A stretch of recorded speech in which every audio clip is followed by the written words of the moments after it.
locking in and increasing our economy to contribute to it, to actually contribute to what is happening in our museums and galleries.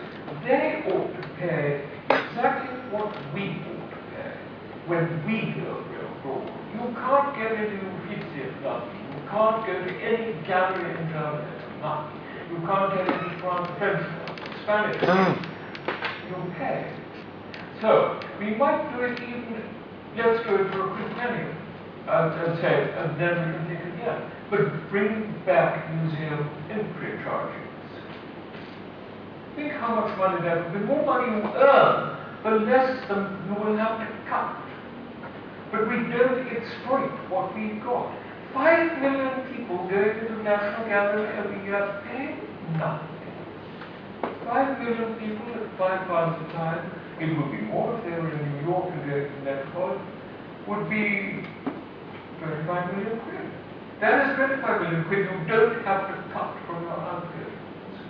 So these are the radical gestures that we ought to persuade most of our museums, not British Museum, which is constantly putting on a major exhibition, not the National Gallery, because that is doing the same thing on at least 2 streets for the same time. But the lazy contemporary galleries seem to me to be just lazy. There shouldn't be a gap in the museum program in any of them. They should be run, they are so big, they can afford to run 2 or 3 or 4 things at the same time and charge for all of them. Earn more money, and then worry less about the costs.